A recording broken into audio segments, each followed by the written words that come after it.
नमस्कार साथियों, आज 178 से लेकर के पूरे 203 तक फिजिक्स का क्वेश्चन है जो कि इम्पोर्टेंट है।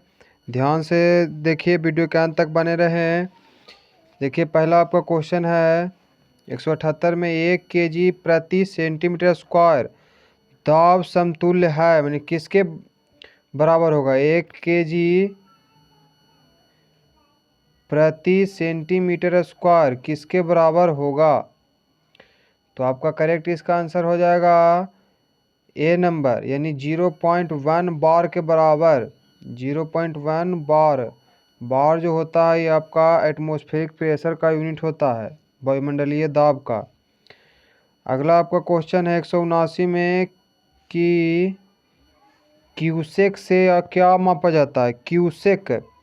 तो क्यूसेक से आपको पता होना चाहिए कि क्यूसेक से आपका जल का बहाव मापते हैं, कितना की स्पीड से जल का इसका बहाव है, फ्लोइंग ऑफ वाटर। क्यूसेक से क्या मापते हैं? जल का बहाव।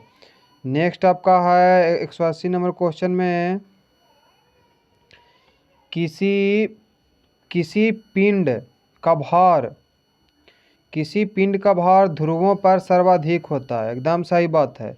जैसे ये अर्थ आपका हुआ, बीच में इक्वेटर लाइन हुआ, विषुवत रेखा, और ये हुआ नॉर्थ पोल, ये हुआ साउथ पोल। तो किसी पिंड का भार हमेशा कहाँ ज़्यादा होता है? तो ध्रुवों पर सर्वाधिक। नॉर्थ पोल पर सबसे ज़्यादा, एन है, एस है। नॉर्थ पोल साउथ पोल, तो S. North pole south pole पर ध्रुवों का सबसे ज़्यादा ध्रुव पर भार होता है। 181 नंबर क्वेश्चन में देखिए क्या कह रहा है। जब किसी वस्तु को पृथ्वी से चंद्रमा पर ले जाया जाता है तो क्या होगा? तो भार उसका होगा कम जाएगा। भार क्या होगा? घट जाएगा। उसका भार घट जाता है, बी नंबर। देखिए 182 में किसी वस्तु का भार निम्नलिखित में से किसके परिणाम स्वरूप होता है? तो किसी वस्तु का जो भार होता है वो आपका वस्तु द्वारा जमीन पर आरोपित बल पर डिपेंड करता है। भार एक प्रकार का बल है जिसका सही मात्रा का न्यूटन होता है। वस्तु द्वारा, यानी सी नंबर ऑप्शन का आपको करेक्ट होता है। वस्तु द्वारा जमीन पर आरोपित बल वस्तु का भार होता है। 183 नंबर क्वेश्चन कर रहा है। एक भू स्थिर उपग्रह अपनी कक्षा में निरंतर गति करता है, यह आप केंद्र बल मैंने क्या हो जाएगा? तो 183 में इसका हो जाएगा, एकदम सिंपल है कि पृथ्वी द्वारा उपग्रह पर लगाने वाले गुरुत्वाकर्षण से। पृथ्वी द्वारा उपग्रह पर लगाने वाले गुरुत्वाकर्षण से 183 का हो जाएगा बी नंबर ऑप्शन। पृथ्वी द्वारा उपग्रह पर लगाने वाले गुरुत्वाकर्षण से कक्षा में निरंतर रहता है, अब केंद्र पर जो प्रभाव होता है। 184 नंबर है स्वचालित कलाई घड़ियों में कलाई मैंने रिस्ट जो वॉच होता है हाथ में, घड़ियों में ऊर्जा मिलती है किससे? तो बैटरी से मिलता है कि हमारे हाथ के विभिन्न संचालन से, द्रव क्रिस्टल से। स्वचालित कलाई घड़ी, इसमें कहने का मतलब उसमें अपने आप चलता है। तो क्यों चलता है ऑटोमेटिक? तो देखिए ऑप्शन नंबर डी में है, हमारे हाथ के विभिन्न संचालन से, जो हमारे हाथ में मूवमेंट होता है उसी के कारण वो घड़ी चलता है। यानी बिना बैटरी और बिना द्रव क्रिस्टल कार्बोनेशन, मैंने तीनों ऑप्शन एकदम गलत है, आपका ये सही हो जाएगा, हमारे हाथ के विभिन्न संचालन से। 185 नंबर क्वेश्चन है, जब कुएं से पानी की बाल्टी को ऊपर खींचते हैं तो हमें महसूस होता है कि बाल्टी, देखो पानी से ऊपर खींचेगा तो बाल्टी भारी लगेगा, पानी के नीचे रहेगा तो बाल्टी हल्का लगेगा। तो इसी में चार ऑप्शन सेट किया है। पानी की सतह से ऊपर भारी हो जाएगा, ऊपर भारी हो जाएगा, हाँ ऊपर तो भारी हो ही जाएगा। तो आपका correct answer A he number है। ए में पानी की सतह से ऊपर आने पर बाल्टी क्या हो जाती है? भारी। अब पानी में रहेगा तो हल्का महसूस होगा। देखिए भारहीनता होती है। भारहीनता क्या होगा? तो भारहीनता मैंने भार में कमी, हीनता मैंने कमी, तो कमी हो जाएगा गुरुत्वाकर्षण की शून्य स्थिति में, यानी भार बिल्कुल लेस दम हो जाएगा, जीरो जीरो उसका वेट हो जाएगा। तो गुरुत्वाकर्षण जब नहीं रहेगा तब इसका स्थिति उत्पन्न होगा। नेक्स्ट है, निम्नलिखित में से कौन सबसे अधिक प्रत्यास्थ है? इलास्टिसिटी है। सबसे अधिक प्रत्यास्थ जो आप लोग जानते हैं भली भांति कि स्टील होता है। सबसे ज़्यादा प्रत्यास्थता किसी में अगर जो पाया जाता है तो वह स्टील में, यानी इस्पात में। 188 नंबर आपका क्वेश्चन है, यदि किसी गतिमान पिंड का रेखीय संवेग किसी बल के अनुप्रयोग द्वारा दोगुना हो जाए तो उसकी गतिज ऊर्जा, ध्यान से करा, यदि यदि किसी गतिमान पिंड का रेखीय संवेग किसी बल के अनुप्रयोग द्वारा दोगुना हो जाए, यानी वेग संवेग का रहा p बराबर होता है m भी, तो जब इसको दोगुना कीजिएगा, एक बार देख लीजिए इधर से, p बराबर होता है m भी, momentum equal to mass into velocity. तो इसको जब दुगना कर रहे हैं तो ये भी दुगना हो जाएगा। p जब दुगना कर रहे हैं, p यहाँ संवेग को दुगना किया है, यानी p को दुगना किया है, p बराबर m भी होता है, p को दुगना किया है तो v भी दुगना हो जाएगा, यानी v दुगना हो रहा है।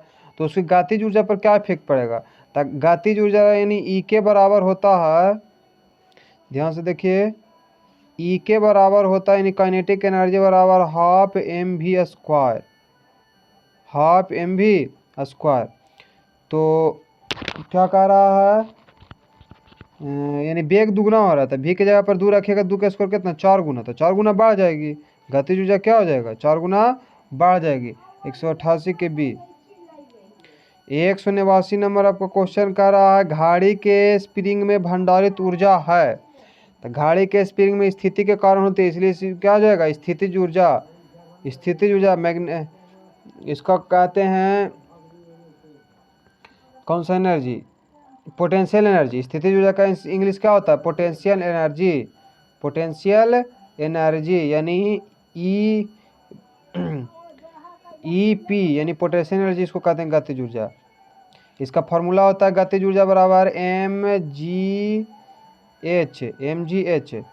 190 क्वेश्चन देखिए, 190 नंबर, कक्षा में अंतरिक्ष यान में भारहीनता के अनुभूति का कारण क्या है, अनुभूति यानी कक्षा में अंतरिक्ष यान में यानी भार 0 होता है, इसका क्या कारण है, गुरुत्वाकर्षण 0 है, गुरुत्वाकर्षण 0 है, कौन ऑप्शन में है, गुरुत्वाकर्षण 0 कौन ऑप्शन में है आपका, बी नंबर देखिए, बी नंबर, कक्षा में त्वरण बाहरी गुरुत्वाकर्षण के कारण त्वरण के बराबर होता है, बी नंबर इसका हो जाएगा। 191 में देखिए क्या कह रहा है, डोरी से बांधे हुए एक पत्थर को तेजी से वृत्त में घुमाया जाता है, घुमाते समय अचानक डोरी टूट जाती है तो क्या होगा, मैंने घुमा रहे हैं डोरी से बांध करके पत्थर को, तो टूट जाएगा डोरी, तो क्या इसका इफेक्ट पड़ेगा। चारों ऑप्शन को ध्यान से देखिए, इसका करेक्ट आंसर हो जाएगा पहला नंबर, पत्थर स्पर्श स्पर्श रैखित उड़ जाता है, मैंने पत्थर जो है स्पर्श रैखिकता है, मैंने रैखिक दिशा लीनियर में भागेगा, उड़ जाएगा। 192 देखिए, अंडा मृदु जल में डूब जाता है किंतु नमक के सांद्र घोल में तैरता है, क्यों, यानी आप पानी में डुबाइएगा अंडा को, मृदु जल मैंने पीने योग्य जल में, साफ पानी जिसका पीएच वैल्यू 7 हो, तो उसमें डूब जाएगा अंडा, लेकिन नमक अगर जो पानी में घोल दिए हैं उसमें तैरेगा, इसका रीजन क्या है, इसका रीजन आपका है ये सी नंबर देखिए ऑप्शन, नमक के घोल का घनत्व अंडे के घनत्व से अधिक हो जाता है।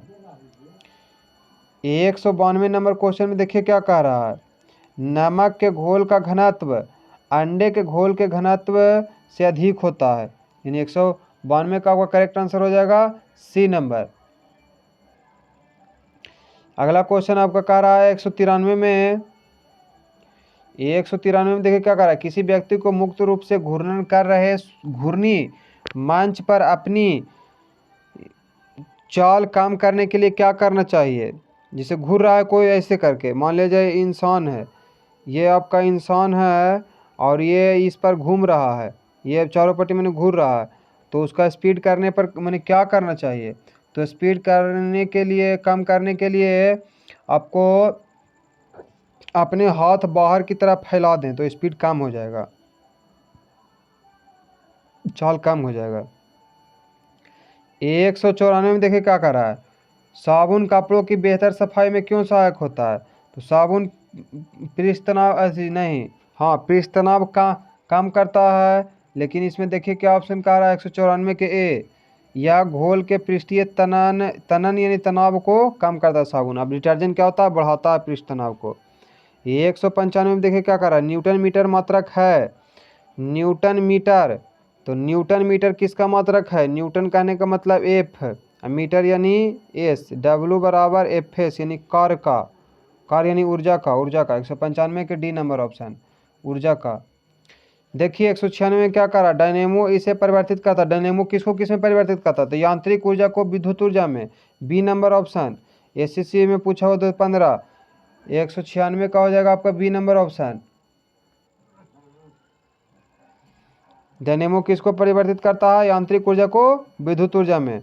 आपका 197 नंबर क्वेश्चन देखिए, दूध से क्रीम निकाल लेने पर, दूध से जब मलाई निकाल लेते हैं क्रीम तो क्या प्रभाव पड़ता है? तो इसका दूध का घनत्व बढ़ जाएगा, दूध का घनत्व बढ़ता है। तो इसमें इंपॉर्टेंट क्वेश्चन है पूछा हुआ। ये 198 में देखिए क्या कर रहा है, निम्नलिखित कथनों में से कौन सा एक सही नहीं है? निम्नलिखित कथनों में से कौन सा एक सही नहीं है, मैंने 3 गो सही है, वो गलत है। चुनिए। किसी पिंड का भार भिन्न भिन्न ग्रहों पर भिन्न भिन्न होता है, तो भार तो होबे करता है अलग अलग, तो सही है। गलत को चुनना है, गलत को चुनना है। देखिए, किसी भी पिंड का द्रव्यमान पृथ्वी पर, चंद्रमा पर और रिक्त आकाश में समान होता है। द्रव्यमान तो एकदम कहीं ले जाइए, उसका चेंज नहीं होगा, भार चेंज होता है, द्रव्यमान नहीं। अगला है, किसी भी पिंड की भारहीनता की स्थिति उस पर लगने वाले गुरुत्वीय बल के प्रति संतुलित होने पर होती है। एकदम सही बात है, तीनों सही है। यानी जाहिर सी बात है कि ऑप्शन नंबर डी आपका गलत है, यानी डी सही है। पृथ्वी की सतह पर, समुद्र तल पर किसी पिंड का भार और द्रव्यमान समान होता है? नहीं, द्रव्यमान तो सेम होगा लेकिन भार सेम नहीं होगा। सीडीएस में पूछा हुआ क्वेश्चन है। 199 नंबर देखिए, इस्पात के गोले में पदार्थ की मात्रा उसका क्या होती है? इस्पात के गोले में पदार्थ की मात्रा उसका जो है द्रव्यमान होता है। क्या होता है? द्रव्यमान। 200 नंबर देखिए क्वेश्चन, 200 में, चंद्रमा पर वायुमंडल नहीं है, क्यों? चंद्रमा पर वायुमंडल नहीं है, इसका सबसे बड़ा कारण क्या है? तो चंद्रमा पर वायुमंडल, यहाँ परमाणुओं का पलायन वेग, जो वहाँ परमाणु है उनके वर्ग माध्य मूल वेग से कम होता है। ये पहले भी क्वेश्चन आ चुका है। पर यहाँ परमाणुओं का पलायन वेग उनके वर्ग माध्य मूल वेग से कम होता है, इसलिए वहाँ पर वायुमंडल नहीं है। इम्पॉर्टेंट क्वेश्चन है, वो पूछता है हमेशा, निम्नलिखित में से किस स्थान पर गुरुत्वाकर्षण का मान सर्वाधिक होगा?